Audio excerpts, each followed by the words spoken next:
시청자 여러분 안녕하십니까? 8월 28일 수요일 JCN 모닝뉴스 시작합니다. 대법원이 정당 현수막을 전용 게시대에만 부착하도록 하는 자치단체의 조례는 잘못됐다고 판결하자 사회단체와 시의회 등의 반발이 거셉니다. 울산 소상공인연합회에서는 기자회견을 갖고 정당 현수막은 전용 게시대에 부착해야 한다며 정치권을 압박하고 나섰고, 울산시의회에서도 정당 현수막 난립을 막기 위한 조례 개정 작업에 들어갔습니다. 울산시도 후속 조치에 들어갈 거라고 합니다. 전우수 기자가 보도합니다. 대법원이 울산시가 정한 5개 광고물 조례에 대해 무효라고 판결을 내리면서 또다시 선동적이고 자극적인 글귀에 정치 현수막 난립이 우려되고 있습니다. 대법원은 지난 7월 울산시 조례에 현행 5개 광고물법에 없는 전용 게시대 설치 의무를 신설한 것은 법령 우위의 원칙에 위배되고 법률의 위임 근거도 없으므로 무효라고 판결했습니다. 이 같은 대법원의 판결로 정당 현수막 난립이 우려되자 울산시 소상공인연합회가 전용 게시대 이용을 촉구하는 기자회견을 가졌습니다. 소상공인들이야말로 무분별한 정당 현수막으로 인해 가장 많은 피해를 보고 있는 대상이라며 앞으로도 전용 게시대를 지속적으로 이용할 것을 정치권에 요구하고 나선 겁니다. 울산에서만이라도 정치 혐오가 사라지도록 지역 정치권에서 먼저 나서서 정당 현수막 전용 게시대를 적극 활용하고 무분별한 정치 현수막 게시를 자제해 주시기를 요청합니다. 울산시의회도 관련 조례 개정 작업에 들어갔습니다.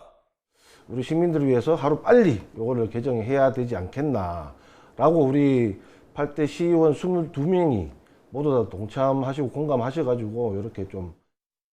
대법원의 판결 취지에 부합하면서도 시민들의 불만을 최소화할 수 있도록 전용 게시대를 우선으로 이용하고 위법한 현수막에 대해 강제 철거라는 용어 대신 직접 제거할 수 있다며 표현을 다소 순화 조정했습니다.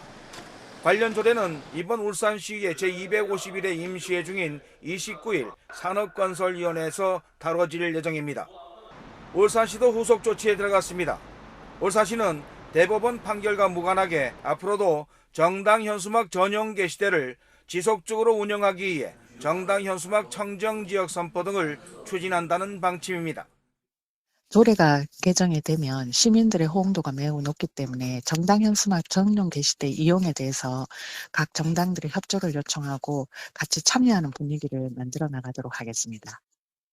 울산시는 현재 120개에 달하는 정당 현수막 전용 게시대를 올해 말까지 169개로 늘려나갈 계획입니다. 정당 현수막의 전용 게시대 이용에 대한 전방위적 압박에 대해 지역 정치권의 긍정적 화답이 요구되고 있습니다. JCN 뉴스 전우수입니다. 최근 딥페이크 기술을 악용한 불법 합성물 성범죄가 잇따르자 울산시 교육청이 디지털 성범죄 예방 교육을 강화하기로 했습니다. 시교육청은 일선 학교에 디지털 성범죄 대응과 예방을 위한 가정통신문을 보내는 한편 디지털 성범죄 피해 시 대응 요령을 담은 홍보 자료를 누리소통망에 안내한다고 밝혔습니다. 앞서 여성의 얼굴과 나체 사진을 합성하는 일명 딥페이크 성범죄가 기승을 부리면서 피해 학교의 울산 지역 중고등학교와 대학교도 거론돼 불안감이 확산되고 있습니다.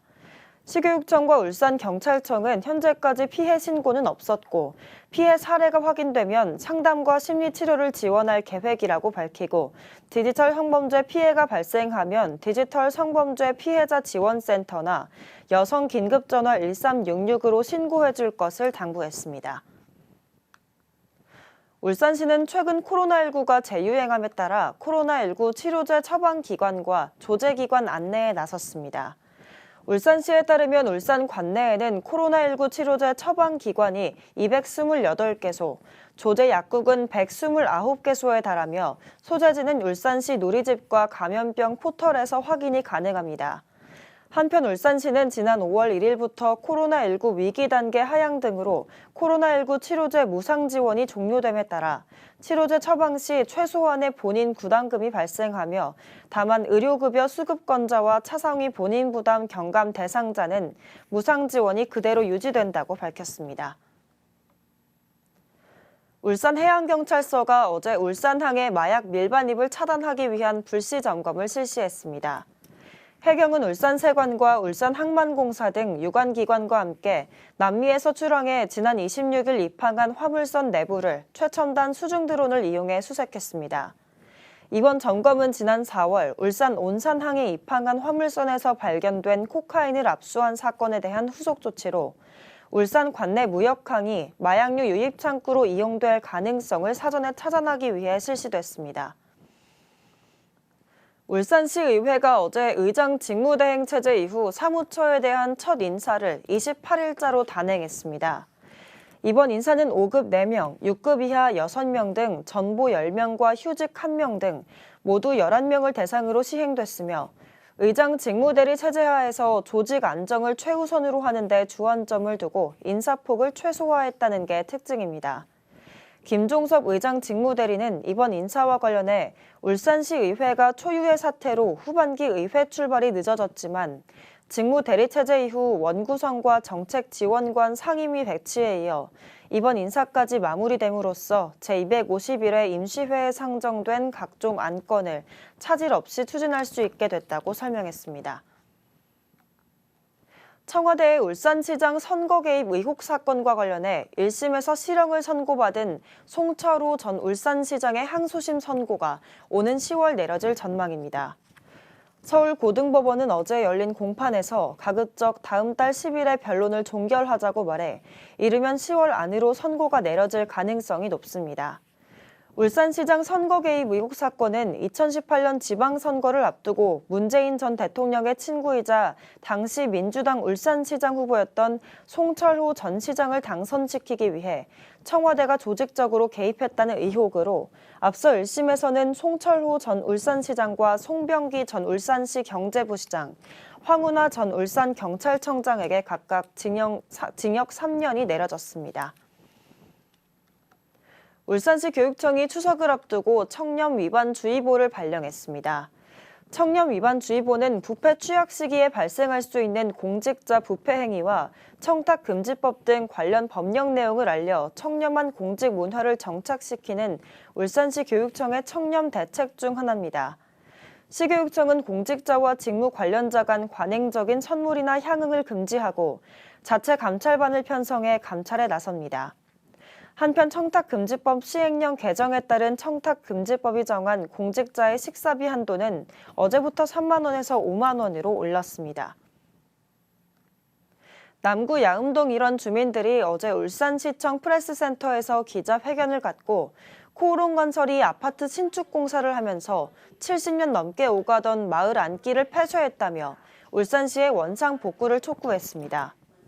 이에 대해 울산시는 주민들이 주장하는 도로는 건설사업 계획에 따라 각종 심의와 열람 공고 등의 절차를 거쳐 적합하게 승인을 받은 구간으로 원상 복구가 사실상 불가하다고 밝혔습니다. 그러나 주택건설 사업이 준공되면 단지 내 공공보행 통로가 조성된다고 밝혔습니다. 한편 이곳에는 지난 7월부터 2027년 7월 준공을 목표로 지상 30층 8개 동의 803세대 규모의 아파트 신축이 추진 중입니다.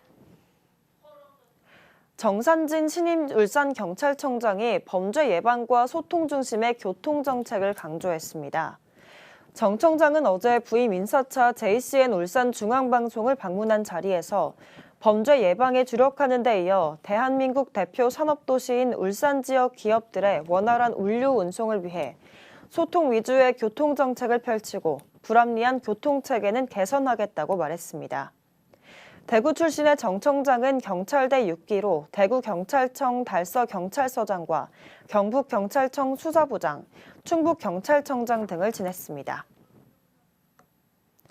최근 이상기후로 인한 폭우가 잇따르면서 순환사고가 끊이질 않고 있습니다.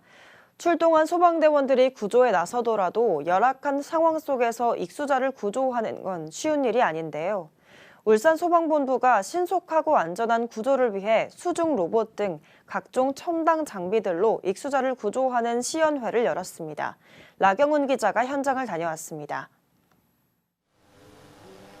물에 빠진 한 남성이 허우적거리자 무인 구조보드가 달려와 남성을 구조합니다. 같은 상황. 이번에는 투척용 드론이 날아듭니다. 이윽고 남성 앞으로 구명 튜브가 떨어지고 구조에 성공합니다. 이상기후로 인한 폭우로 인해 최근 익수 사고가 잇따르자 울산소방본부가 첨단 장비를 활용한 시연회를 개최했습니다. 열화상 화면에 익수자가 감지됩니다. 수풀이 우거져 있어 수색대원이 발견하기 어려운 곳이지만 열화상 카메라가 탑재된 드론이 익수자를 손쉽게 찾아낸 겁니다. 이번에는 익수자가 물속으로 가라앉은 상황. 물속이 어두운 데다 흙과 자갈 등이 시야를 가려 수색대원이 익수자를 찾는 데 어려움을 겪었습니다.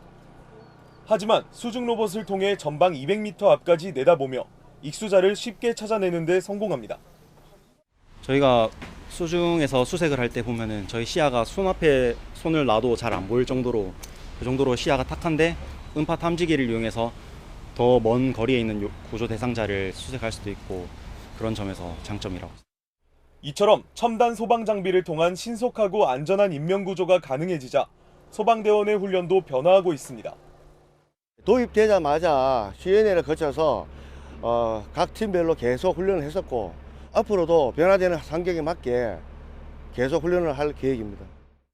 소방본부는 올 하반기에도 가스를 탐지할 수 있는 로봇경과 드론 분석 시스템 등 다양한 첨단 장비들을 추가로 도입해 나갈 예정이라고 밝혔습니다. JCN 뉴스 라경훈입니다. 어제 낮 울주군을 중심으로 국지성 호우가 쏟아지면서 일부 도로와 차량 침수 등의 피해가 발생했습니다. 울산시 등에 따르면 어제 낮 12시 울산 서부에 호우주의보와 호우경보가 잇따라 발령되면서 울주군 범서읍에는 1시간 30분가량 시간당 55mm의 비가 쏟아졌습니다. 이 비로 천상 1교 일원이 침수돼 양방향 4개 차로가 30분간 통제됐으며 범서읍 사무소 인근 도로의 배수구가 막히면서 20여 분간 침수되기도 했습니다. 유니스트가 울산 시민을 상대로 해상풍력 강좌를 엽니다. 이번 강좌는 울산 시민들이 해상풍력 에너지를 쉽게 이해할 수 있도록 하기 위한 것으로 유니스트 교수진과 국내 최고 해상풍력 전문가들이 강사로 나서 총 12차례에 걸쳐 온라인으로 진행됩니다. 참가비는 무료이며 신청은 선착순 50여 명으로 다음 달 6일까지 접수받습니다. 울산채권이 추석을 맞아 수출입 통관 등 특별 지원 대책을 시행합니다. 채권은 다음 달 2일부터 18일까지 3주간 24시간 특별 통관 지원팀을 운영해 24시간 통관 체제를 유지한다고 밝혔습니다. 또한 중소수출업체의 자금 운영 부담을 줄이기 위해 다음 달 2일부터 13일까지 2주간 세간 환급 업무 시간도 오후 8시로 연장해 운영합니다. 보건복지부가 선정한 울산 지역 책임 의료기관 현판식이 어제 동강병원과 울산병원에서 잇따라 열렸습니다. 어제 현판식에는 김두겸 울산시장과 김종석 울산시의회 의장 직무대리, 김강성 동강병원장, 임성현 울산병원 이사장 등이 참석해 지역 책임 의료기관 출범을 알렸습니다. 이들 두 지역 책임 의료기관은 앞으로 퇴원 환자의 지역사회 연계와 중증 응급 이송, 그리고 울산 지역 보건의료자원 네트워크 구축 등의 공공보건 필수 의료 서비스 사업을 수행하게 됩니다. 격려 단절 여성에게 구직 상담부터 취업 연계까지 원스톱으로 지원하는 울주군 여성 새로 일하기 센터가 문을 열었습니다. 범서읍 울주군 가족센터 내 들어선 울주군 여성 새로 일하기 센터는 직업교육 훈련과 여성 일자리 연계 서비스 사업 등을 추진합니다. 울주군은 여성 새로 일하기 센터가 지역 여성들의 경제 활동을 촉진할 수 있는 매개체가 되길 바란다고 말했습니다. 울산연구원은 어제 연구원 대회의실에서 전 직원을 대상으로 탄소 중립 맞춤형 환경교육을 실시했습니다. 울산연구원 환경교육센터가 주관한 이번 교육은 공공정책연구기관으로서 울산의 탄소 중립 실현에 앞장서기 위한 소양과 실천 의지를 쌓기 위해 마련됐습니다. 이 자리에서 편상훈 원장은 이번 교육은 공공기관이 선제적으로 고민하고 실천해야 할 탄소 중립 문제에 교육의 무게를 뒀다면서 다양한 환경교육 프로그램을 통해 환경에 대한 인식 개선 및 실천 확대에 힘쓰겠다고 밝혔습니다. 울산 중구 야외 물놀이장 4곳이 성황리에 폐장했습니다. 울산 중구 도시관리공단은 지난 6월 22일부터 지난 25일까지 2달간 중구 야외 물놀이장 4곳을 운영한 결과 모두 4만 6천여 명이 다녀갔다고 밝혔습니다. 또 당초 이달 18일까지 운영할 계획이었으나 지속되는 폭염에 물놀이장 운영 기간을 25일까지 일주일 연장했다고 덧붙였습니다. 회식 후 술에 취해 기에 주차된 다른 사람의 차량을 몰고 귀가한 40대가 경찰에 붙잡혔습니다. 울산 동부경찰서에 따르면 지난달 23일 밤 10시 20분쯤 차 열쇠를 차 안에 둔 채 5분 정도 산책을 하고 오니 차량이 사라졌다는 신고가 들어와 경찰이 추적한 결과 40대 남성 A씨가 만취 상태에서 자신의 차량으로 착각하고 집까지 몰고 간 것을 확인했습니다. 경찰은 A씨를 도로교통법 위반과 절도 혐의로 입건해 검찰에 송치했습니다. JCN 모닝뉴스를 마칩니다. 함께해 주신 여러분 고맙습니다.